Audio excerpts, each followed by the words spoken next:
ओम विष्णुपाद परमहंस परिवजगाचार्य अष्टोत्तर शत श्री श्रीमद वचनारविंद भक्ति वेदांत स्वामी प्रभुपाद की अनंत कोटि वैष्णव विंद की जय। विदाय गौर प्रेमानंदे। ओम नमो भगवते वासुदेवाय।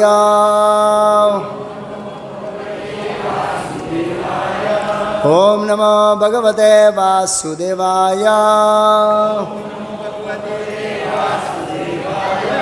ओम नमो भगवते वासुदेवाय। भगवद गीता यथारूप अध्याय 14 प्रकृति के 3 गुण श्लोक संख्या 1। श्री भगवान वाच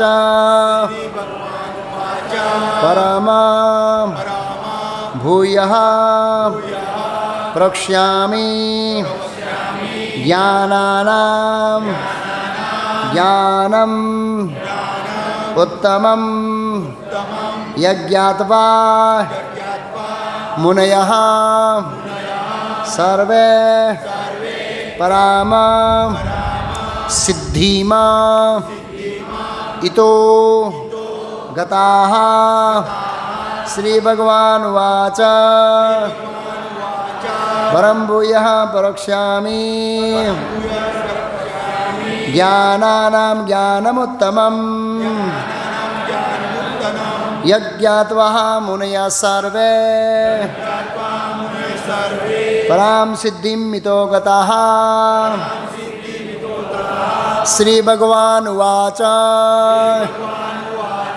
परं भूयः प्रक्ष्यामि ज्ञानानां ज्ञानमुत्तमं यज्ञात्वा मुनयः सर्वे परां सिद्धिं मितो गताः। श्री भगवान वाच परं भूयः प्रक्ष्यामि ज्ञानानां ज्ञानमुत्तमं यज्ञात्वा मुनयः सर्वे परां सिद्धिं मितो गताः।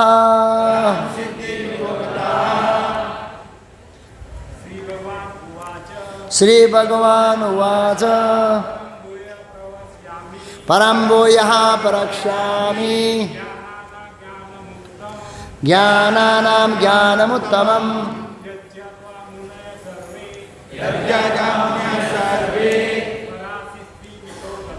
परां सिद्धिं मितो गताः। माताएं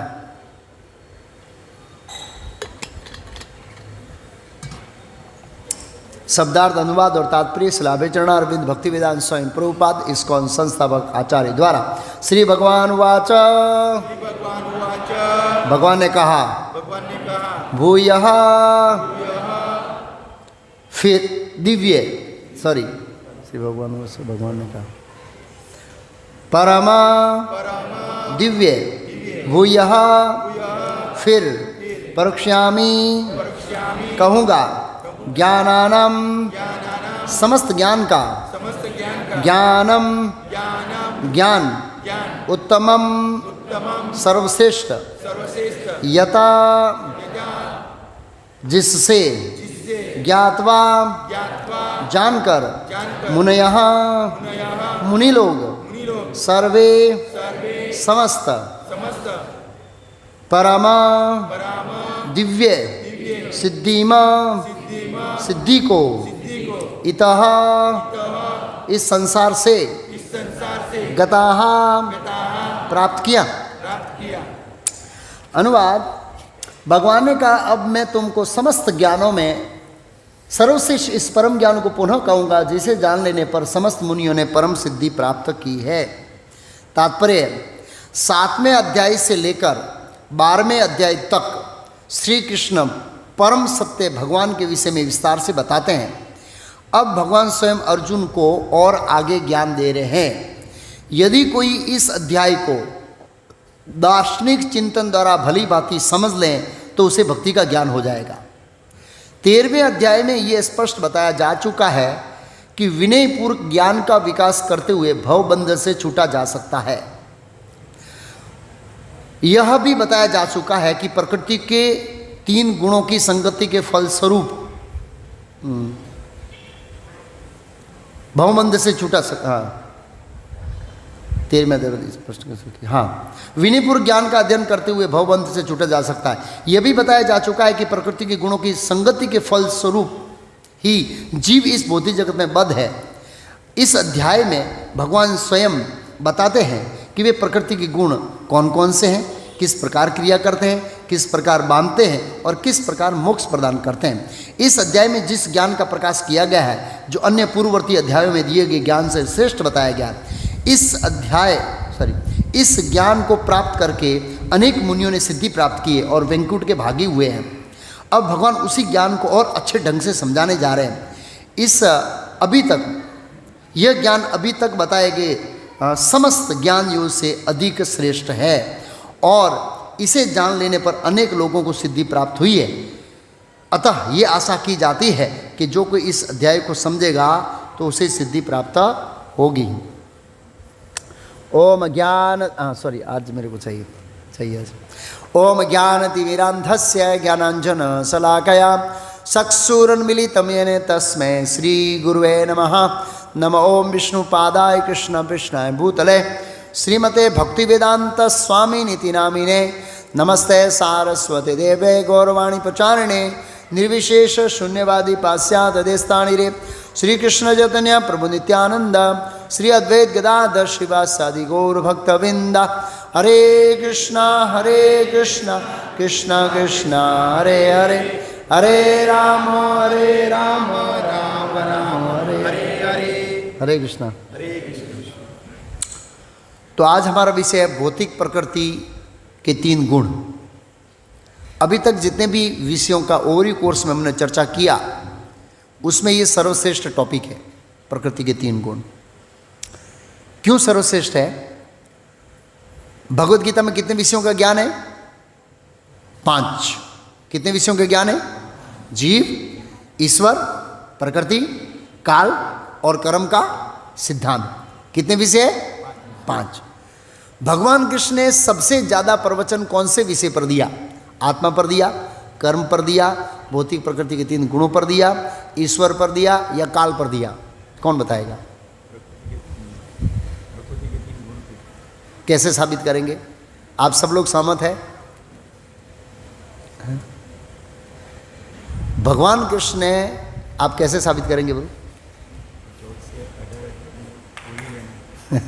एडवांस सुन क्या है? एनीवे, सही बात है। सबसे ज़्यादा भगवान कृष्ण ने भौतिक प्रकृति के 3 गुणों के ऊपर प्रवचन दिया। इतनी महत्वपूर्ण गीता का संदेश जब भगवान कोई किसी टॉपिक पर ज़्यादा बोलते हैं, इसका मतलब वो टॉपिक क्या है? महत्वपूर्ण है। आप समझ रहे मेरा पॉइंट? कोई महत्वपूर्ण व्यक्ति होता है और ज़्यादा कोई विषय पर बोलता है, इसका मतलब वो विषय क्या है? महत्वपूर्ण है। आत्मा के बारे में भगवान ने बोला 2 अध्याय का श्लोक संख्या 11 से लेकर 30 तक। कितना लेकर? 19 श्लोक हुए। 2-5 इधर उधर बोल दिए, 25-26 श्लोक हो गया। चलो एक एग्जांपल, ये जीव हो गया। ईश्वर के ऊपर 9वां अध्याय और 10वां अध्याय ज्यादातर। काल के ऊपर 11वां अध्याय विश्वरूप। कर्म के ऊपर 3, चौथा आधा, पूरा नहीं, 5वां पूरा, बस 1-2 का श्लोक इधर हो गया। 2.5 अध्याय। जीव, ईश्वर, काल, कर्म, अब रहा प्रकृति। प्रकृति के ऊपर 13वां अध्याय पूरा। 14वें का नाम ही है प्रकृति के 3 गुण। 17वां पूरा। 18वां जो सबसे बड़ा, भगवत गीता का कोई सबसे बड़ा अध्याय है तो कौन सा? क्योंकि उसमें सार है। सबसे छोटा कौन सा? 12वां, खाली 20 श्लोक। कितने श्लोक? 20 श्लोक। तो 18वां अध्याय में 75% प्रकृति के 3 गुणों का वर्णन है। 25% अलग सब्जेक्ट पर है। 13वां, 14वां, 17वां और 18वां सबसे बड़ा अध्याय। 4 अध्याय में भगवान ने प्रकृति के 3 गुणों के ऊपर फोकस किया। प्रभुपाद जी ने श्लोक के तात्पर्य में लिखा है कि जब तक आप इस अध्याय को नहीं समझेंगे भक्ति को नहीं समझेंगे। और भगवान ने कहा इस श्लोक में शब्द का प्रयोग किया है कि अभी तक, प्रभुपाद जी ने तात्पर्य लिखा, अभी तक जिस विषय के ऊपर ज्ञान दिया उसे ये श्रेष्ठ ज्ञान है। और इसमें फल बताया है, प्रकृति के 3 गुणों का समझने का फल भी बताया है। कौन ढूंढेगा फल क्या है? प्रकृति के 3 गुणों को समझेगा तो फल क्या मिलेगा? हाथ खड़ा करेंगे खाली, मैं पूछूंगा। उसमें क्या है, प्रश्न नहीं पूछेंगे तो ये बुद्धि खोखली हो जाएगी, सड़ जाएगी। लगाइए बुद्धि, कसिए, खाली पैसा बनाने में बुद्धि मत लगाइए, आध्यात्मिक ज्ञान को समझने में भी बुद्धि को कसिए। इस श्लोक में प्रकृति के 3 गुणों को समझने का फल बताया है। कौन? हाथ खड़ा करिए। 1, साहस करिए। 2, और साहस करिए। कम से कम हाथ खड़ा तो करिए। मैं पूछूंगा नहीं पूछूंगा दूसरी बात है, और पूछूंगा गलत पड़ गया तो क्या प्रॉब्लम है? आपको थोड़ी निकाल दिया जाएगा है? हाँ प्रभु बताइए। परम सिद्धि प्राप्त होगी, फर्स्ट क्लास। क्या सलाह? वो कम से कम कॉपी पेस्ट तो करिए, इतनी बुद्धि तो लगाइए। मैं मतलब एक ओपन एग्जाम होती है, एक क्लोज एग्जाम होती है। मैं क्लोज एग्जाम नहीं ले रहा हूँ, ओपन एग्जाम ले रहा हूँ है? भगवान को पता है कि ये क्लोज एग्जाम देने वाला है ही नहीं है। भगवान ने कहा अब मैं तुमको समस्त ज्ञानों में, ज्ञानानाम ज्ञानम उत्तमम, अभी तक मैं जिस प्रकार ज्ञान हूं उससे उत्तम ज्ञान है ये। यज्ञ ज्ञातवा मुनि, इसको जानकर मुनि लोगों ने सिद्धि प्राप्त की। कौन से मुनि? बोला सर्वे, सभी मुनि। हाँ, सर्वे परम सिद्धि, परम सिद्धि प्राप्त की। परम सिद्धि और सिद्धि का मतलब क्या है? सिद्धि का मतलब है बंगला बनाना, पैसा कमाना, थोड़ा यश कीर्ति प्राप्त करना, ये सिद्धि है। परम सिद्धि क्या है? जन्म मृत्यु जरा व्याधि पर क्या करना? विजय प्राप्त करना। कोई भक्त है प्रभु? एक मैसेज देना है। जय गोविंद प्रभु। कोई भक्त है? एक जना ही। तो परम सिद्धि का मतलब है जन्म मृत्यु जरा व्याधि पर विजय प्राप्त करना। ये सिद्धि बहुत बड़ी है, इतना आसान नहीं है। हाँ?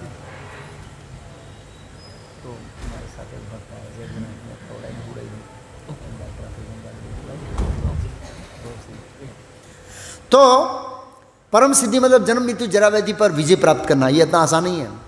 सब लोग जन्म मृत्यु जरा व्याधि में सफर कर रहे हैं। तो इस टॉपिक को ये 3 सेशन में होगा शायद, मतलब उसको समझने का जल्दी प्रयास करेंगे, लेकिन 3 सेशन में तो होगा। अब ये अध्याय क्यों महत्वपूर्ण है मैं बता देता हूँ। प्रकृति के 3 गुण, क्योंकि इस भौतिक जगत के अंदर जितनी भी चीजें हैं वो प्रकृति के 3 गुणों से प्रभावित है। जैसे काल से प्रभावित है, हर चीज किससे प्रभावित है? भागवत के 2 उसमें लिखा है जब तक काल ने इस भौतिक जगत में प्रवेश नहीं किया तब तक गति चालू नहीं हुई। इस सर्जन की गति चालू नहीं, काल ने प्रवेश किया पहले, और उसके साथ प्रकृति के 3 गुणों ने प्रवेश किया। संसार की गति किसके ऊपर चलती है? पूरा संसार किसके ऊपर दौड़ रहा है? हमने ट्रेन की टिकट बुक करी है, हम टाइम से क्यों जाते हैं? काल के कारण। पूरे लोग जो दौड़ रहे हैं ना, ये काल की गति से दौड़ रहे हैं। अगर काल नहीं होता, काल स्तब्ध हो जाता, सब रुक जाते हैं। तो कहने का मतलब है प्रकृति में जिस तरह से हर चीज काल से प्रभावित है, हमारा शरीर भी काल से प्रभावित है, दिन प्रतिदिन वृद्ध होता जा रहा है ना, इसका मतलब प्रभावित है। ये चीजें, ये मेंटेनेंस आना और काट लगना, ये सब काल का प्रभाव है। इस तरह हर चीज प्रकृति की 3 गुणों से भी प्रभावित है, सतोगुण रजोगुण से प्रभावित है। और उसका प्रभाव कैसे होता है आगे समझेंगे। इसलिए मैं भगवत गीता में जो चीज़ों का वर्णन हुआ है उसका वर्णन करूंगा। उसके सिवाय बहुत सारी चीज़ें हैं जो प्रकृति के 3 गुणों से प्रभावित है। क्या क्या प्रभावित है? समय प्रभावित है प्रकृति के 3 गुणों से, बट डिवाइड है। आहार प्रभावित है, डिवाइड है 3 गुणों से। दान प्रभावित है, श्रद्धा प्रभावित है, हमारी बुद्धि प्रभावित है, हमारा सुख भी, हम जो सुख लेते हैं ना वो भी प्रभावित है 3 गुणों में, सतोगुणी सुख, रजोगुणी सुख और तमोगुणी सुख। यज्ञ स्वयं 3 गुणों से परे है, लेकिन करने की प्रक्रिया 3 गुणों से क्या है? प्रभावित है। मृत्यु प्रभावित है, कोई सतोगुण मरते हैं, रजोगुण मरते हैं, तमोगुण मरते हैं। तो तमोगुण सतोगुण रजोगुण मरने का मतलब क्या है? त्याग करते हैं ना हम जीवन में। हमारा ज्ञान भी प्रकृति के 3 गुणों से प्रभावित है। तपस्या हमारी प्रकृति के 3 गुणों से प्रभावित है। कर्म जो हम करते हैं वो भी 3 गुणों से प्रभावित है। और इसका प्रभाव मतलब कैसे प्रभाव पड़ता है, कैसे पता लगता है? भाई किसी के अंदर रजोगुण ज़्यादा बढ़ गया, तमोगुण बढ़ गया तो कैसे पता लगेगा? कुछ सिम्टम होना चाहिए ना। किसी के अंदर भूत प्रवेश करता है तो कैसे पता लगेगा? कैसे पता लगेगा? गुजराती क्या ना, गांडा बेड़ा करे, मतलब बिहेवियर, बराबर सही बात है। मतलब बस तो उसका एक बिहेवियर पता लगता है आचरण से। ऐसे ही प्रकृति के प्रभुपाद जी ने कहा, एक श्लोक के तात्पर्य में लिखा, ये प्रकृति के 3 गुण हमारे खान पान में, रहन सहन में, व्यवहार में, हमारे कर्म के अंदर प्रभावित होते हैं, मतलब दिखते हैं कि ये रजोगुणी है, तमोगुणी है। और बंधन, ये बंधन कैसा होता है? स्थान भी 3 गुणों से प्रभावित है, जगह। और हमारी भक्ति भी, कपिल देव भगवान माता देव, तो भक्ति भी सतोगुणी भक्ति, भक्ति 3 गुण से पर है, लेकिन करने की प्रक्रिया प्रभावित है। मतलब ये तो मैंने भगवत गीता में जो जो लिखा उसका बताया, उसके सिवाय 14 लोकों के अंदर कोई ऐसा व्यक्ति नहीं है प्रकृति के 3 गुणों से मुक्त हो। ऐसा भगवान कृष्ण भगवत गीता के 18वें अध्याय में अर्जुन को कहते हैं। अरे कहाँ से श्लोक आ गया ये? हाँ बराबर, एक स्टेक आगे चले। न तद अस्ति पृथिव्याम वाह दिवी देवी सुवाह पुनः सत्वम प्रकृति जेर मुक्तम यद्यपि स्यात् त्रिभिर्गुणे। इस लोक में भगवान गीता क्या बोल, गीता कहाँ पर बोल रहे हैं? इस लोक में, इसलिए भगवान बोले इस लोक में, स्वर्ग लोक में, दिवी, दिवी में स्वर्ग, या देवीसु या देवताओं के मध्य में कोई भी ऐसा व्यक्ति विद्यमान नहीं है जो प्रकृति के 3 गुणों से क्या हो। ये क्या कहना चाहता है श्लोक? कि देवताओं से लेकर पाताल तक, एक चींटी तक, सभी लोग प्रकृति के 3 गुणों से प्रभावित हैं। आप समझ गए ना? और हम देवताओं के देवता और भगवान में अंतर वाले टॉपिक में समझे थे, कैसे रजोगुण से देवराज इंद्र इत्यादि देवता प्रभावित होते हैं, और अहल्या का संग किया, कई बार ऋषि मुनि का श्राप दिया इत्यादि, बहुत सारा ऐसा प्रसंग होता है। सॉरी, मतलब हर चीज़ प्रकृति के 3 गुणों से प्रभावित है। अब एक प्रश्न होता है बुद्धिमान व्यक्ति के मन में, ये प्रकृति के 3 गुणों को जानना क्यों है? क्यों जानना है?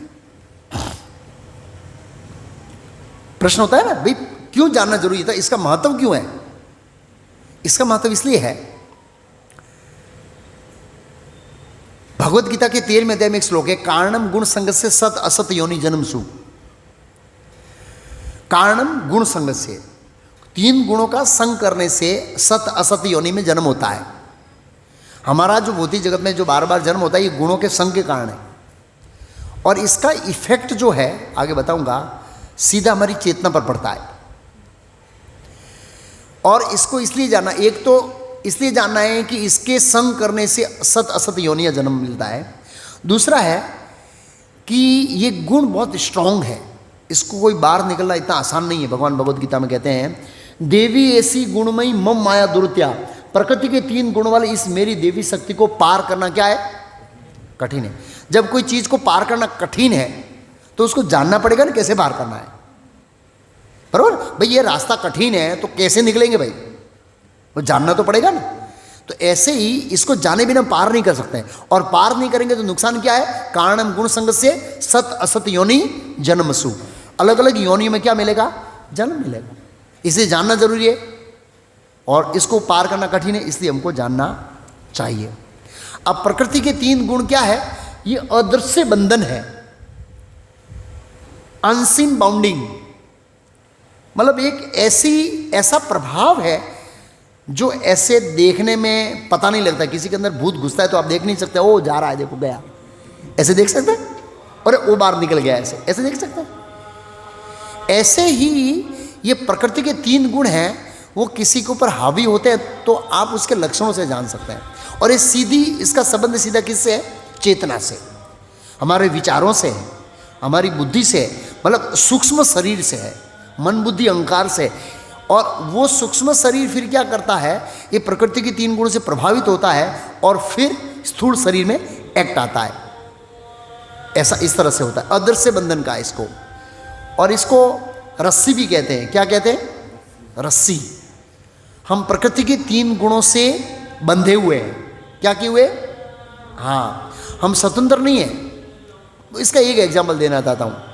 कोई व्यक्ति नाइट शिफ्ट करना चाहता है लेकिन उसको जबरदस्त नींद आती है, क्यों? तमोगुण का प्रभाव। इसका मतलब हम बंधे हुए हैं गुणों से। भौतिक इच्छाओं व्यक्ति प्रभावित होता है। तो ये प्रकृति के 3 गुणों का अदृश्य बंधन है जो हमारी चेतना पर इफेक्ट होता है। उसका एक सिंपल एग्जाम्पल दूं, बारिश के अंदर आप टेरेस पर थाली पकड़ के खड़े हो जाओ, पानी कैसा आएगा? मिनरल वाटर नहीं, कैंगन वाटर। मिनरल वाटर नहीं, कैंगन वाटर, कैंगन से भी ऊपर। बहुत 2-3 लोग मेरे को आए, प्रभु कैंगन वाटर पियो, ये हो जाए वो हो जाएगा। एक भक्त ने खर्चा किया कुछ ठीक करने, बोला ठीक ही नहीं हो रहा है। एक हमारा डॉक्टर है, वो बता रहा प्रभु कोई असर ही नहीं हो रहा है। उसमें क्या है, शरीर के अंदर भी कुछ ऐसा सेटिंग चाहिए उसका असर होने के लिए। अब उस शरीर के अंदर भी केमिकल नहीं है तो वो पानी असर नहीं करेगा, लेकिन ये पानी असर करेगा जो भी है। अब वो पानी जमीन में गिर जाएगा ना, तो क्या होगा पता है? कीचड़ हो जाएगा। ऐसे ही जीव की चेतना शुद्ध है, प्रकृति के संपर्क में आने से वो क्या हो गई है? दूषित। तो इसका ये एग्जाम्पल है, प्रकृति के 3 गुणों से संपूर्ण विश्व बनाए और सत्वगुण। इसको कलर से हम कंपेरिजन कर सकते हैं। कलर, पानी के अंदर जैसा कलर डालोगे ऐसा पानी बन जाएगा। हमारी चेतना के ऊपर जैसा प्रकृति के 3 गुणों का प्रभाव होगा ना, हमारी चेतना उस प्रकृति के गुण के अनुरूप बन जाएगी। अब मेरा पॉइंट समझे? और ये जो कलर है, ये मिक्सिंग करता जाओ तो क्या बनेगा? मल्टी कलर बनेगा। क्या बनेगा? ऐसे ही ये जो अलग अलग प्रकार की योनियां हैं, हम 84 लाख योनियां, ये प्रकृति के 3 गुणों की चेतना के ऊपर से काउंटिंग होती है, फिजिकल बॉडी से काउंटिंग नहीं होती है। भाई हमको तो 84 लाख योनि देखने को भी नहीं मिलती, ऐसा होता है ना। तो ये प्रकृति के 3 गुणों से काउंटिंग होती है, सटल वे के अंदर, स्थूल वे में काउंटिंग नहीं होती, याद रखिए। अच्छा, अब एक बुद्धिमान व्यक्ति के मन में प्रश्न हो सकता है, हम कैसे जान सकते हैं कि प्रकृति के 3 गुण कार्य थे, एक्टिव है, एक्टिव। जैसे हम कंप्यूटर में कैसे पता लगेगा कि एंटीवायरस एक्टिव है? जैसे पेन ड्राइव डालेंगे, स्कैन करेगा, वायरस हो तो बता देगा इतना वायरस अंदर। इसका मतलब वायरस क्या है? ग्रेविटी का लो एक्टिव है, कैसे पता लगेगा? ऊपर से छलांग मारो नीचे आएंगे। ऐसे ही हमें कैसे पता लगेगा कि प्रकृति के 3 गुण क्या है, एक्टिव है? बहुत सिंपल एग्जाम्पल है। एक घटना होती है, क्या घटना होती है? एक थिएटर में आग लगती है, क्या लगती है? हाँ, तो उसमें एक सत्वगुण में व्यक्ति बैठा है, शांत मन से परिस्थिति का विश्लेषण करेगा। मैं यहाँ बैठा हूँ, यहाँ आग है, इधर से जाऊँगा, या आग इधर फैल रही है तो इधर से जाऊँगा, इधर से ये भी दरवाजा है, इधर भी इधर, थोड़ा सोचेगा, बराबर। रजोगुण वाला क्या हो गएगा? बेचैन होकर भागेगा, हाँ इधर हल्ला कर देगा, ऐसे ऐसे, सोचेगा नहीं। और तमोगुण वाला क्या करेगा? जिसकी ओर आग लगे उसकी ओर ही जाएगा, या तो कई बार बेहोश हो जाएगा। ऐसी परिस्थिति के हो जाते हैं लोग, कई बार खून खराब देखते हैं तो बेहोश हो जाते हैं। ऐसे घटना एक घटी है, रिएक्शन कितने आए? क्यों? तीनों व्यक्ति अलग अलग प्रकृति के 3 गुण से क्या थे? कोई सत्वगुण में थे, विश्लेषण किया, कोई रजोगुण थे तो बेचैन हुए, और कोई तमोगुण में थे तो क्या हो गए? बेहोश हो गए। तो इससे पता लगता है प्रकृति के 3 गुण। हम कौन से गुण में हैं? तो आज ये हम समझेंगे। अभी तो मैंने प्रकृति के 3 गुण के टॉपिक चालू नहीं किया, अभी तो तक इंट्रोडक्शन चल रहा है। पहला है भौतिक प्रकृति के 3 गुणों के अनुसार क्या? समय। ये समय, इधर एक्टिविटी बताया, इधर समय बताया। ये कौन सा समय है और क्या एक्टिविटी है? कौन सा समय है? सुबह का। एक्टिविटी क्या बताया? स्पिरिचुअल लाइफ, आध्यात्मिक जीवन। क्यों ये समय सुबह का समय रखा है? क्यों? क्योंकि वो प्रकृति पूरी सतुगुण में होती है और हमारे बुद्धि पर, विचारों पर, चेतना पर उसका प्रभाव पड़ता है।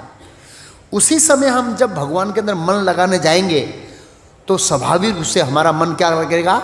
जल्दी लगेगा। यहाँ पर रोज कितने बजे मंगला आरती होती है प्रभु? 5 बजे मंगला आरती होती है। कितने लोग आए? हाथ खड़ा कीजिए। मंगला आरती में आए हैं? एक दिन आके देखिए, स्वर्ग की अप्सराओं के साथ नाचने से ज़्यादा आनंद आएगा। मजाक नहीं कर रहा हूँ मैं। ब्रह्म मुहूर्त के अंदर भगवान के नाम का कीर्तन, भगवान के नाम का जप, आधा घंटा आइए, 5:30 को आइए, कोई बात नहीं। खाली जप में बैठी 5 से 5:30 से 6, 6:30, फिर आप देखना स्पिरिचुअल वाइब्रेशन। क्यों? प्रकृति पूरी शांत होती है और हमारा मन उस समय सत्वगुण से प्रभावित होता है और ये सत्वगुण की एक्टिविटी है। जो एक्टिविटी जिस गुण में कर सकते हैं उस गुण, ये क्लास एक्चुअली होना चाहिए सुबह में। शाम को तो हम क्या करते हैं, दिन के जो रजोगुण की जो एक्टिविटी है वो शाम को परेशान कर दी। इसने माल नहीं भेजा यार, ये नौकर ने छुट्टी गिरा दिया, कल इसका देखूंगा, हरे कृष्णा कृष्ण कृष्ण हरे हरे, तुमने माल नहीं भेजा यार, तुमने चेक नहीं भेजा, हरे कृष्णा। ये पूरा जो दिन का गुस्सा है ना, ये सब कहाँ निकालते हैं, माला पर निकालते हैं। हाँ सीरियस बोला हूँ, 16 माला सुबह हो जानी चाहिए। मेरी जो 16 माला सुबह होती है तो होती है, नहीं तो दूसरे दिन सुबह में होती है। बस इतना बिजी शेड्यूल रहता है, इसको मैं सुबह ही पूरी कर देता हूँ। 1-2 बजती है तो दोपहर के प्रसाद के बाद, शाम को नहीं। तो शाम को ये क्या लेक्चर डाइजेस्ट होता नहीं है, ठीक है आके बैठ जाते हैं ऐसे, लेकिन मन तो घूमता रहता है। दिन में जो घटनाएं घटी है उससे प्रभावित रहता है, हम फिजिकली इतने बैठे रहते हैं, लेकिन सुबह में डाइजेस्ट जल्दी होता है। क्यों? प्रकृति के साथ तालमेल होता है, माइंड बुद्धि के साथ। इसलिए क्या करेंगे, नौकरी धंधे वाले हैं, ये लेट माला करना अच्छा नहीं हो। एक बार ये स्टोरी मुझे याद आ गया, लेट माला का नहीं। एक भाई था रात को 12 बजे माला करता था। कितने बजे? हरे कृष्णा रबड़ की तरह खींचता है। देखो थक जाते तो क्या करते हैं, हरे कृष्णा कितना बाकी, हरे कृष्णा कृष्ण कृष्ण हरे हरे राम राम, ऐसे रबड़ की। देखो थका हुआ आदमी क्या करेगा, सुबह में उत्साह रहेगा ना, ऐसे हरे कृष्ण कृष्ण कृष्ण हरे हरे, ऐसे रात को खींचेगा। और एक ऐसा करता था, और मृत्यु के समय कुछ पाप हो गया होगा तो यमदूत लेने आए। कौन? यमदूत। वो नया भक्त था, 1-2 माला करता था, रात को 12 बजे ऐसे लेने आए। तो उन्होंने पुकारा नारायण नारायण। उन्होंने सुना था अजामिल ने पुकारा, उसने भी पुकारा, लेकिन यार विष्णुदूत नहीं आए। लेकिन वो नरक के गेट पर पहुंचे, विष्णुदूत अंदर नहीं, रोक दो। वो गेट पर रोक दिया उसको, वो जीव को, आत्मा को, और छोड़ा दिया। फिर उस आत्मा ने पूछा, यार अजामिल के केस में तुम जल्दी आ गए थे, हमारे केस में लेट क्यों किया? बोला तुम माला लेट करता था। क्या करता था? तो देखो भाई, ये माला लेट करना मतलब, अब ठीक है नरक में नहीं जाएंगे, लेकिन द्वार पर तो जाएंगे। कहाँ जाएंगे? हाँ, और यमदूतों का स्पर्श होगा। क्या होगा? और ये बचना चाहते हैं तो सुबह माला पूरी, जो भी है। तो हर चीज प्रकृति के 3 गुण के सेट किया, किस टाइम किस एक्टिविटी होनी चाहिए। ये कब का समय? दोपहर का। क्या एक्टिविटी है? अर्थ उपार्जन। क्या उपार्जन? महाभारत लिखा है सुबह धर्म करना है, दोपहर को अर्थ करना है, शाम को काम के इंद्रिय भोग। ऐसा धर्म अर्थ काम समय, ये अर्थ उपार्जन का समय है। दुर्भाग्य लोग रात 12 बजे भी अर्थ उपार्जन करते हैं। एनीवे, ये कब का समय? क्या चल रहा है? पार्टी चल रहा है। कभी सुबह 5:30 बजे पार्टी हुई है? पार्टियां सब कब होती है? रात को।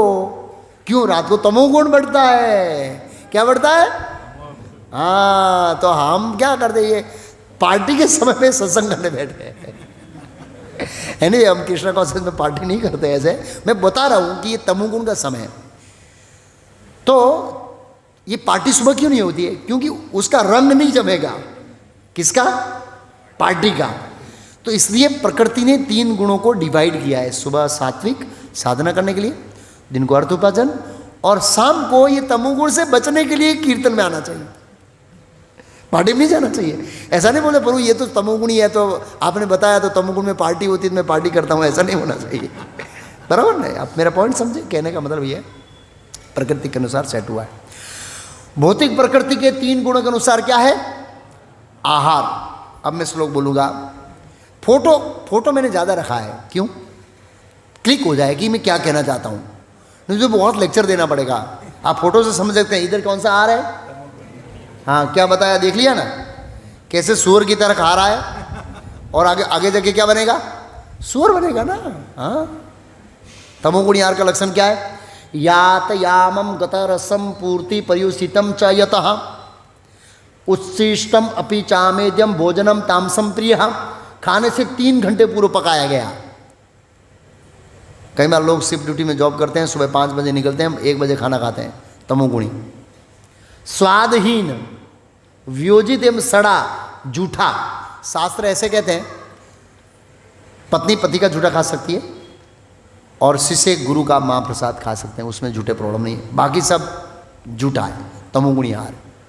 अस्पर्श वस्तुओं से युक्त, अस्पर्श वस्तु मतलब मछली, अंडा, लहसुन, प्याज, ये सब तामसिक आहार के अंतर्गत आते हैं।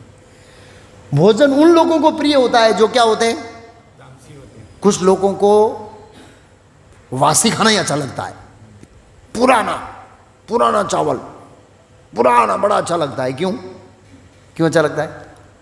तमोगुणी व्यक्ति है, उसको ताजा बाजा अच्छा नहीं लगेगा, उसको अच्छा लगता है तमोगुणी आहार।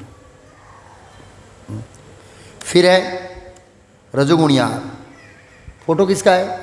फास्ट फूड का है। फास्ट फूड की डेफिनेशन क्या है बताएं?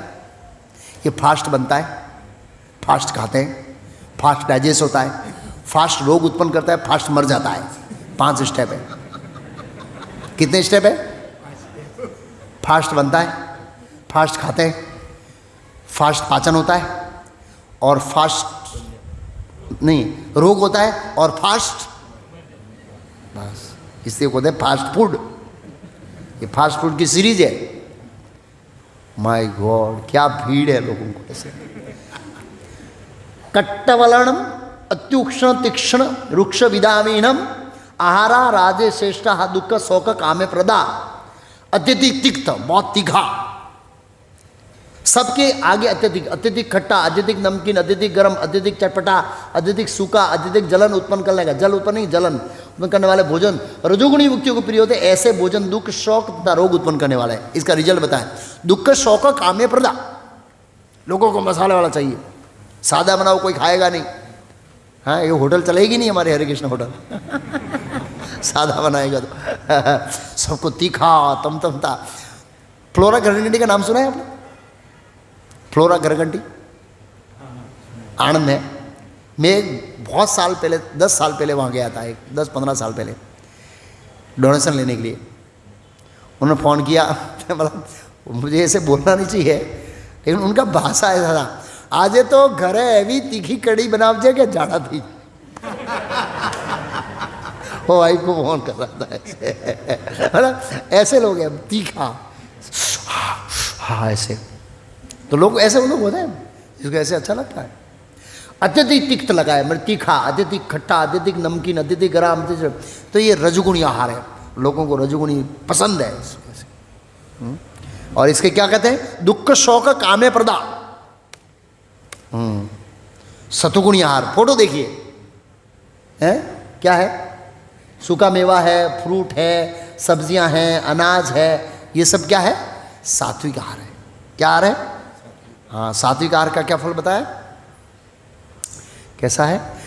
आयु, सत्व, बल, आरोग्य, सुख, प्रीति, विवर्धना, सरस्या, सिग्ना, स्थिर, हृदय, आहारा, सात्विका प्रिया। जो भोजन सात्विक क्यों प्रिय होता है? वो आयु बढ़ाने वाला है। क्या होता है? लोग पहले क्यों ज़्यादा जीवन जीते थे? आहार शुद्ध था सब लोगों का, सात्विक था। सात्विक था मतलब ऐसा नहीं है कि मसाला ये सब टेस्ट नहीं था, टेस्ट था, लेकिन हर चीज़ माप के अंदर होनी चाहिए। माप के अंदर, नमक तो माप का, मिर्ची तो माप की, तेल तो माप का। क्षमा करना भाई, माताजियों को तेल ऐसे डालने बड़ी रुचि होती है कि तेल डालने से टेस्ट आ जाएगा। प्रभुपाद जी बोले ghee inside oil outside. Oil massage के लिए होना चाहिए और हम ऑयल अंदर डाल दें तो फिर ब्लॉकेज होगा तो नहीं होगा तो क्या होगा? ये ब्लॉकेज किस लिए हो रहा है? ऑयल से हो रहे हैं। हाँ, और माता खूब जोशपूर डालती है ऐसे, सभी जगह ऐसा होता है। मैं बोल बोल के थक जाता हूँ, यहाँ भी कभी कभी ऐसा होता है मुझे तो बुखार चढ़ जाता है ऐसे ऑयल वाला चढ़ने से। ऐसे मतलब हेल्थ के लिए अच्छा नहीं इतना ऑयल। मसाला सेक जाए उतना ही ऑयल डालना चाहिए।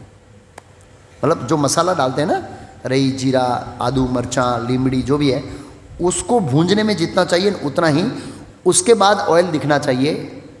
आप लोगों ने मायापुर में प्रसाद नहीं खाया, क्या प्रभाव टेस्टी है, इतना ऑयल का बूंद नहीं दिखेगा उसमें। टेक्निक है, ऐसा नहीं टेस्टी नहीं, बहुत टेस्टी है। तो ऐसा नहीं ज़्यादा ऑयल डिपेंडेंट टेस्टी, सब चीज़ मात्रा में होने से टेस्टी होगा जो भी है। हाँ, फिर आयु बढ़ाने वाला, हाँ, फिर जीवन को शुद्ध करने वाला। और क्या लिखा आगे? बल। सात्विक आहार खाने से बल आता है। सब कमजोर हो रहे हैं दिन प्रतिदिन, घर में वॉशिंग मशीन आ रहा है, फिर पोता मारने का मशीन आ रहा है, ये मशीन आ रहा है, वो मशीन आ रहा है, शक्ति नहीं है लोगों को, सब मशीनें आ गई है। हाँ, कौन बोलता कलयुग में भीम नहीं है? जेसीबी की शक्ति भगवान ने भीम की शक्ति जेसीबी में डाल दिया। जाओ, भीम तो चाहिए ना भाई, हैं? बड़े बड़े बुलडोजर खड़े कर दिए, जो भी है। बल, लोगों के अंदर बल नहीं है, मशीनों के ऊपर काम कर रहे हैं। इस तरह आहार, फास्ट फूड खाने से शरीर खोखला हो जाता है। क्या हो जाता है? हाँ, खोखला। स्वास्थ्य अच्छा रहता है। सुख तथा तृप्ति प्रदान करने वाला, खाने से तृप्ति होती है, ऐसा भोजन क्या कैसा? रसमय, मतलब ऐसा नहीं एकदम सूखा होने से, रसमय, स्निग्ध, स्वास्थ्यप्रद, हृदय को भाने वाला होता है। अब आता है इससे ऊपर, 3 गुणों से ऊपर भी आहार है। क्या लिखा है? शुद्ध सतुगुणी आहार। ये कौन बैठे हैं? ये क्या है? ठाकुर जी को भोग लगाया है। ठाकुर जी को भोग लगा के खाते हैं, वो शुद्ध सतुगुणी आहार है। कैसा आहार है? हाँ, वो प्रसाद के अंदर आता है, और भगवत गीता में प्रसाद का वो बताया है। शुद्ध सतुगुणी आहार क्या है? यज्ञ अशिष्ट सीन संत मुच्यते कर सर्वकली बसे ते भूंजते ते अधम पापा ये पंचत्या आत्मकारणात्। भगवान के भक्त सभी प्रकार के पापों से मुक्त हो जाते हैं, क्योंकि वे यज्ञ में अर्पित किए भोजन प्रसाद को ही खाते हैं। अन्य लोग जो अपने इंद्रिय सुख के लिए भोजन बनाते हैं, वे निश्चित रूप से पाप खाते हैं। 3.13 हम जो यहाँ पर लेते हैं वो शुद्ध सतुगुणी प्रसाद है, शुद्ध सतुगुणी आहार है। क्यों? भक्त बनाते हैं, रसोईया नहीं बनाते हैं। ये सब माताएं जो माला करती है, 4 नियम का पालन करती है, 16 माला करती है, जीवन का जिसका जीवन शुद्ध है, ऐसे लोग बनाते हैं। और फिर भक्त भगवान को भोग लगाते हैं, भगवान स्वीकार करते हैं। पत्रम पुष्पम फलम तोयम यो में भक्त्या पर्यच्छति। ऐसे तो यहाँ लिखा है संतो मुच्यते, मुक्त हो जाते हैं। सर्व क्लीबसे, सर्व कलम से मुक्त हो जाते हैं। क्यों? प्रसाद खाते हैं। भगवद गीता में श्लोक है प्रसादे सर्व दुखानाम हानिरिशुभ जायते। प्रसादे सर्व दुखानाम हानिरिशुभ जायते। प्रसाद खाने से हमारे सभी दुख चले जाते हैं, मतलब हम मुक्ति की ओर अग्रसर होते हैं। मैं इसको में प्रसाद खा के आया। एक बार एक पुजारी ने एक बढ़िया खीर दिया मेरे को, कभी बताऊंगा मैं। वाह क्या स्वाद था, अमृत जैसा स्वाद था। बोला इसको कैसे प्राप्त करना है, ये खीर कैसे मिलेगी, उसके लिए मैं इस्कॉन में आने लगा। और फिर धीरे धीरे ज्ञान हुआ, हाँ, फिर इस्कॉन में जुड़ा। ऐसे बहुत लंबी स्टोरी है, जो भी है। तो हमें प्रसाद खाना चाहिए, भगवान को ऑफर करके भोग लगा के खाना चाहिए। ये काम माताओं का है कि अपने प्रभुजियों को पापों से मुक्त करें। किससे मुक्त करें? हाँ, खुद मुक्त हो और वो खुद मुक्त करें। उसके बाद आता है, ये टॉपिक बहुत महत्वपूर्ण है, भौतिक प्रकृति के 3 गुणों के अनुसार क्या है? दान। क्या है? तमोगुणी दान का फोटो किसका मैंने रखा है? फोटो किसका है? हैं? भिखारी है। सामने कौन है? भिखारी है। क्यों?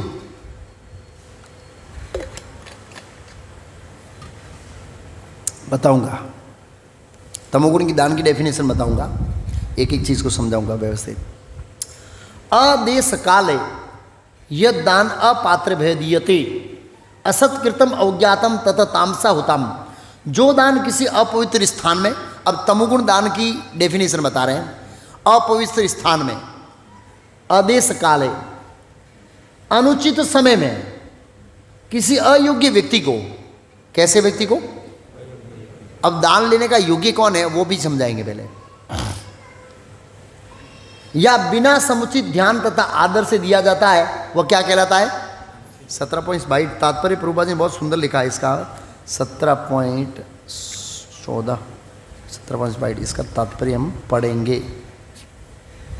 16वां अध्याय देवी तेजासुरी प्रकृति, श्रद्धा के विभाग, श्लोक संख्या 22 और 22, 3 प्रकार के दान में प्रभुपाद जी ने इसका तात्पर्य लिखा है। यहां पर मद्यपान तथा दूध क्रीड़ा में व्यसनी लोगों के लिए दान देने को प्रोत्साहन नहीं दिया गया। मैंने फोटो किसका रखा था? भिखारी का। भिखारी को आप पैसा देंगे वो क्या करेगा? प्रभुपाद जी ने तात्पर्य में क्या लिखा है? ठीक है, अगर आपकी सद्भावना है तो आप उसको खाना दे सकते हैं, लास्ट में कपड़ा दे सकते हैं, लेकिन पैसा देने से वो क्या करेगा, मिसयूज करेगा। वो दारू पी गया तो उसका आधा फल किसको भोगना पड़ेगा बताए? हाँ, महाभारत में लिखा है, एक पूरी कथा है। आप गलत जगह दान देते हैं, उसने मिसयूज किया, आधा फल आपको भोगना पड़ेगा, क्योंकि आपके प्रेरणा से उसने किया। बोला भाई हमारा तो कर्तव्य था, लेकिन कर्तव्य में क्या लिखा? अपात्र वे, पात्र को कंसीडर करना लिखा है, पात्र को कंसीडर करना लिखा है। तो यहाँ पर सॉरी, प्रभुपाद जी ने आगे लिखा, फिर क्या लिखा? ऐसा दान लाभदायक नहीं होता, वरन उससे पापी पुरुषों को प्रोत्साहन मिलता है। क्या मिलता है?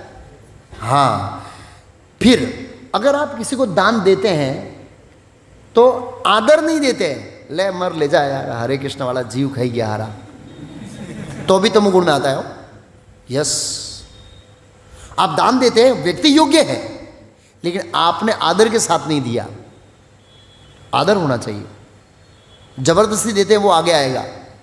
मान लो कोई अरे यार 500 की नोट चली गई यार, 100 रुपया दे रहा था, ऐसा सोचते तो उसका दान कौन सी श्रेणी में आता है? हाँ, ऐसा होता है। एक बार रथ यात्रा थी और हमारे एक नित्यानंद प्रभु है बोरडा में, तो उनके डोनर थे, आए थे भरूच में। एक व्यक्ति था, उसने 2000 की नोट निकाली और 500 की नोट निकले। 500 की नोट भगवान के साथ 2000 वापस नहीं रखना है, अयो ठाकुर जी को कोई निकाल, ऐसे रखा दिया उसने। भगवान के लिए निकल गया, से निकल गया, जो भी है। तमोगुणी दान मतलब जिसमें व्यक्ति पाप करता हो, ऐसे दोनों थे तमोगुणी दान आता है। रजोगुणी दान किसका फोटो है? Mother Teresa.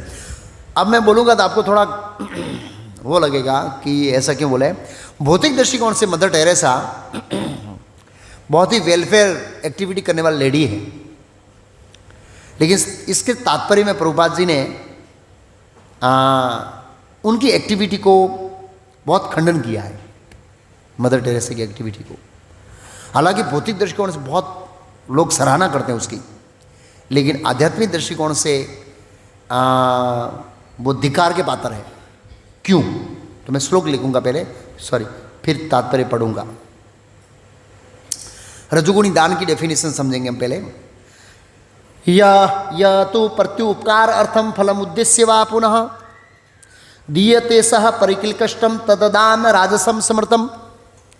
किंतु जो दान प्रत्युपकार की भावना से, पहली डेफिनेशन रजोगुण के दान की, प्रत्युपकार, मेरी तख्ती होनी चाहिए, नहीं सामने वाला तख्ती लगाता है तो वो एक उसका सम्मान करने के लिए, हमारी आशा नहीं होनी चाहिए भाई मेरा नाम अनाउंस होना चाहिए, कंपलसरी नहीं है, अनाउंस करे, वो सामने वाले की सद्भावना है। या फिर मैं दान दूंगा तो मुझे स्वर्ग में पुण्य मिलेगा, ये प्रत्युपकार की भावना, इस जन्म में अगले जन्म में वो ऐसी भावना से जो दान दिया जाता है वो रजोगुण में आता है। फिर दूसरा, हाँ, भावना से, कर्मफल की इच्छा से, अनिच्छापूर्वक, परिकिल कष्टम, कष्ट के साथ। किसके साथ? अरे यार 500 ज़्यादा हो गया, 100 चलता था ऐसे, तो वो रजोगुण में आ जाता है। प्रभुपाद जी इसका तात्पर्य बहुत अच्छा लिखा है, जिसको मदर टेरेसा के साथ काउंटिंग करेंगे हम लोग। दान कभी कभी स्वर्ग में जाने के लिए दिया जाता है, रजोगुणी दान, तो कभी अत्यंत कष्ट से तथा कभी कभी पश्चाताप के साथ, अरे मैंने इतना क्यों दिया। कभी कभी अपने वरिष्ठ जनों के दबाव में आकर दिया जाता है। मान लो लड़का हरे कृष्ण में है और बाप दूसरे संप्रदाय में है, बाप बोलेगा इसमें नहीं देना है, इसी संप्रदाय में देना है। या बाप दूसरे समुदाय में, बेटा दूसरे में, तो जो कष्ट के साथ दबाव में आकर दिया जाता है वो भी रजोगुण में। फिर प्रभुपाद जी कहते हैं, आगे बताते हैं, ऐसे अनेक दातव्य न्यास है, नास मतलब संस्थाएं हैं दान लेने वाली, जो उन संस्थाओं में दान देते हैं जहां इंद्रिय भोग का बाजार गर्म रहता है। ऐसी बहुत सारी संस्थाएं हैं जिसमें लोग दान लेते हैं और ट्रस्ट बनाकर दान देते हैं, लेकिन वो संस्था वाले इंद्रिय भोग करते हैं उस पैसों से। वैदिक शास्त्र ऐसे दान की संस्तुति नहीं करता, केवल सात्विक दान की संस्तुति करता है। मदर टेरेसा को क्यों दान नहीं देना चाहिए? क्योंकि उनके मिशन में बच्चों को मांस परोसा जाता है, मांस, गाय का मांस। आप फोन करके पूछ सकते हो, इतना डेयरिंग के साथ बोल रहा हूँ, है ब्रो।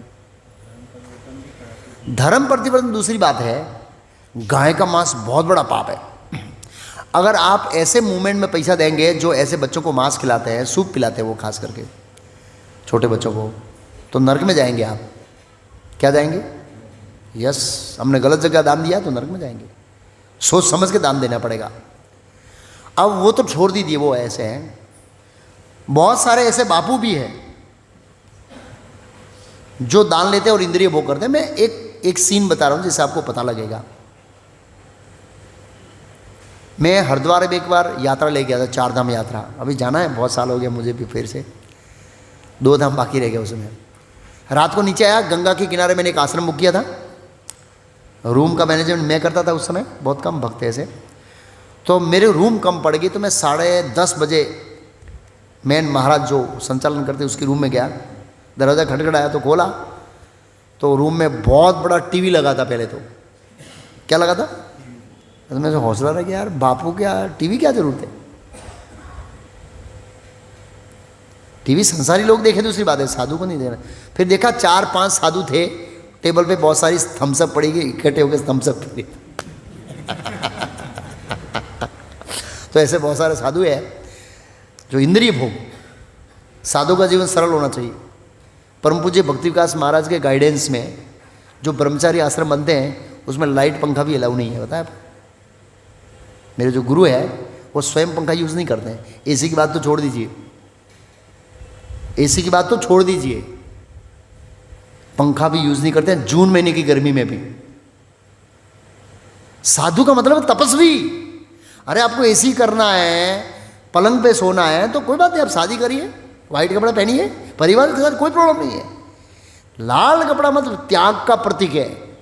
लाल पकड़ा पहन के भी हम इंद्रिय भोग करते हैं और प्रजा के पैसे से मौज करते हैं, तो बहुत खतरनाक है ये। यस, इसका मिसयूज करने का मतलब है, उद्धव जी ने भगवान कृष्ण उद्धव जी का कहा कि मेरे जो दान आता है उसका मिसयूज करते हैं जो लोग इंद्रिय भोग, वो अगले जन्म में मल का कीड़ा बनेंगे। क्या बनेंगे? तो इससे बापू का क्या होगा मैं सोच रहा हूँ।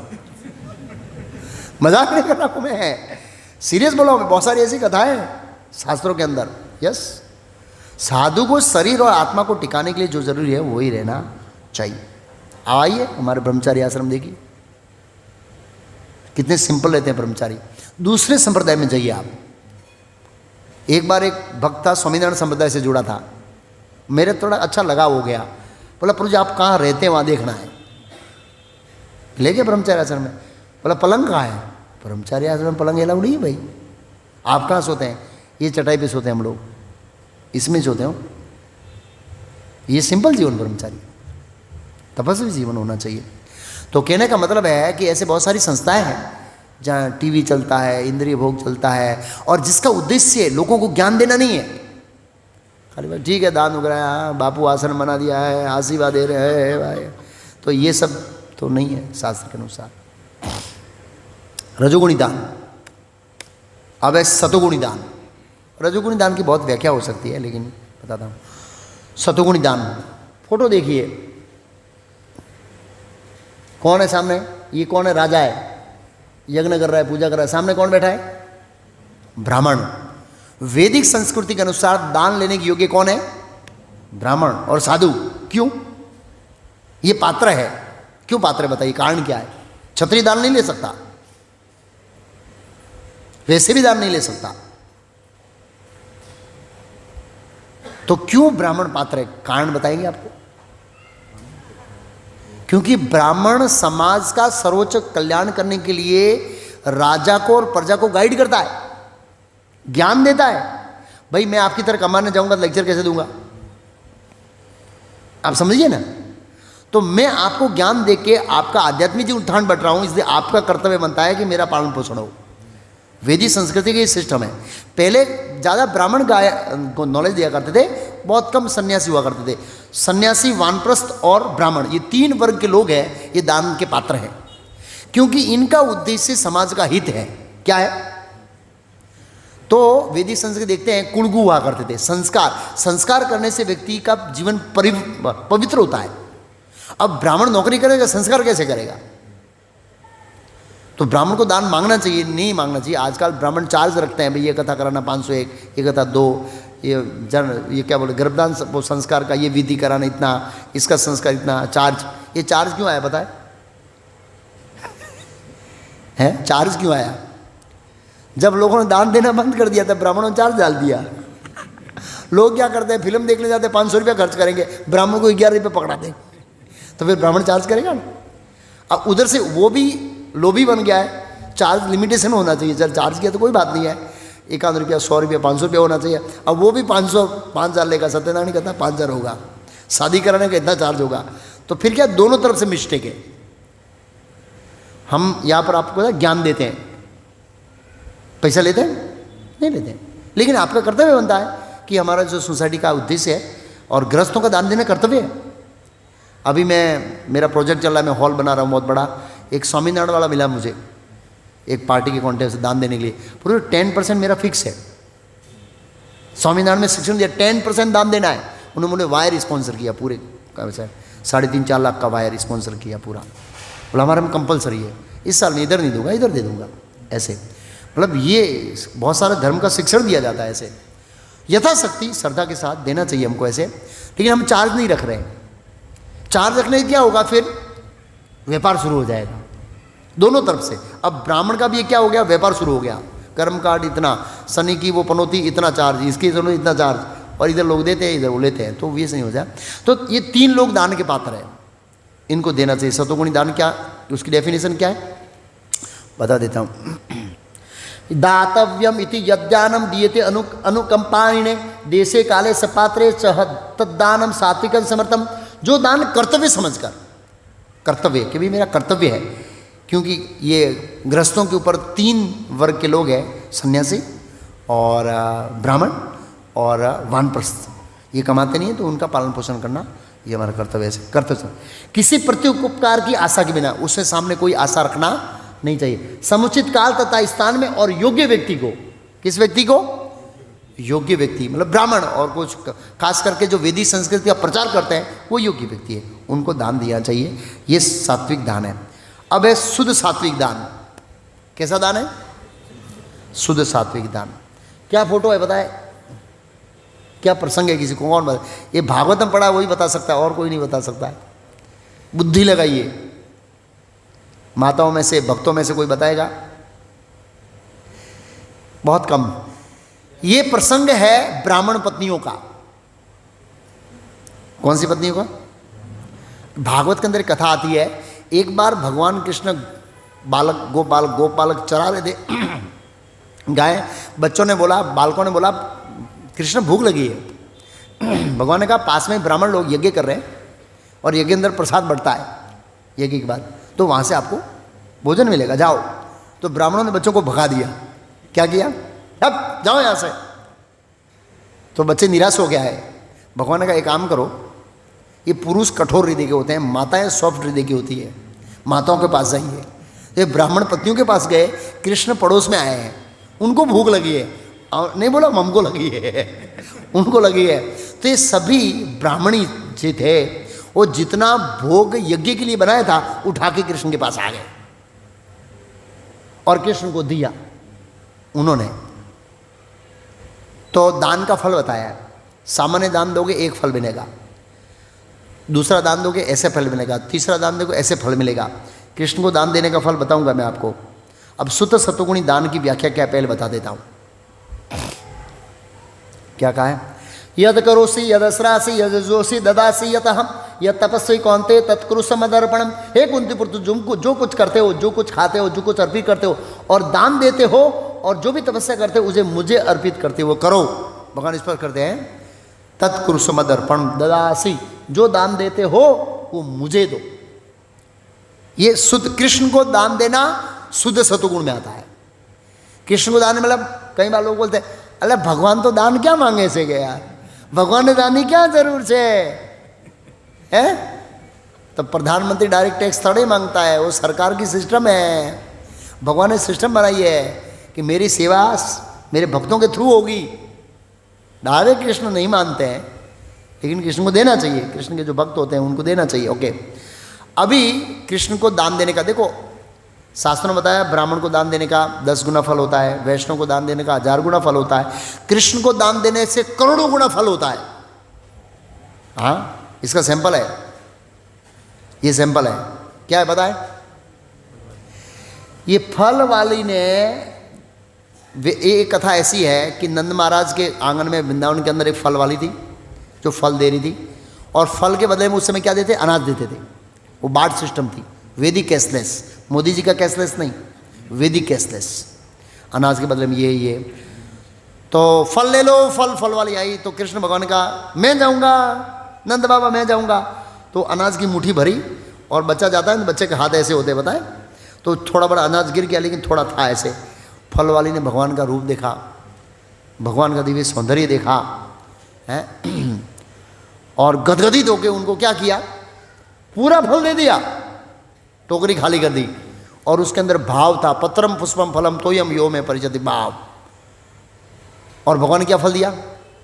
ये जो है ना, टोकरी हीरा मोतों से भर दी। आप बोलेंगे पर अभी तक तो मैंने कितना ही फल दिया, एक मोती भी नहीं गिरा मेरी टोकरी में, है? क्यों नहीं दिया भगवान ने? अगर भगवान हमारी टोकरी भर देंगे तो हम कहाँ जाएंगे? दमन पास में ही है। हाँ, जब लोगों के पास ज्यादा पैसा आता है तो कहाँ जाते हैं? दमन। भगवान को पता है, और भगवान फिर हमको नहीं चाहते कि हम यमराज के डंडे खाएं। क्या? इसलिए भगवान बोला ये तुम्हारी टोकरी में कहाँ भरूंगा? गोलोक में। कहाँ भरूंगा? तुम गोलोक आएगा ना, वहां पर मैं हीरी मोतियों की टोकरी नहीं, राजमहल मोतियों का होगा, हवाई जहाज मोतियों, पर्सनल फ्लाइट है सबकी। भागवत में लिखा दूसरे स्कंद में, ब्रह्मा जी ने वैकुंठ का दर्शन किया, गोलोक का दर्शन, पर्सनल फ्लाइट। इसमें किसी का सामर्थ्य है पर्सनल फ्लाइट रखने का? हाथ खड़ा कीजिए, किसी का नहीं है। और ये डब्बे का, लोहे का, क्रैश हो जाता है। वो तो क्रैश नहीं होता है, मन की गति से चलता है। पारसमणियों के तो क्या है पता है? महल है। चिंतामणि से तो पारसमणि का फ्लोरिंग है, मल्टी कलर रिफ्लेक्शन होता है। माता जी लाल कलर की साड़ी है, ग्रीन हो जाता है, ग्रीन कलर की साड़ी है, लाल हो जाता है। हाँ, और बॉडी कैसी है? पेनलेस, कोई पेन नहीं होगा। ओल्डलेस, ओल्ड एज नहीं आएगा। ये सब फल भगवान वहाँ देंगे। यहाँ देंगे ना तो हम उसका मिसयूज़ करेंगे, और भगवान नहीं चाहते हैं कि मेरे वरदान का कोई मिसयूज़ करे। इसलिए भगवान आप धैर्य रखिए, आप भगवान की आपकी मोतियों से टोकरी भरेंगे, मैं गारंटी देता हूँ। आप गोलोक जाएंगे तब याद करना कि महाप्रभु जी बोला था और मेरी टोकरी भर गई नवसारी को, इस तारीख को। एनीवे, समय हो गया तो, अरे सॉरी, मैंने अभी हमारा आगे बहुत बाकी है। दान के बाद, सॉरी कहाँ आ गया हम लोग? Announcement bro. हाँ, ये टॉपिक बुद्धि वाला भी ज़बरदस्त है। आगे बुद्धि वाले के ऊपर बाद में मृत्यु का बहुत अच्छे अच्छे टॉपिक है, अभी आगे आएंगे। ये 3 सेशन में होगा। तो आज हमने समय लिया, प्रकृति की 3 गुण के अनुसार आहार लिया और दान लिया। आगे मृत्यु, सुख इत्यादि आएगा, मिस मत करिए। हरे कृष्ण।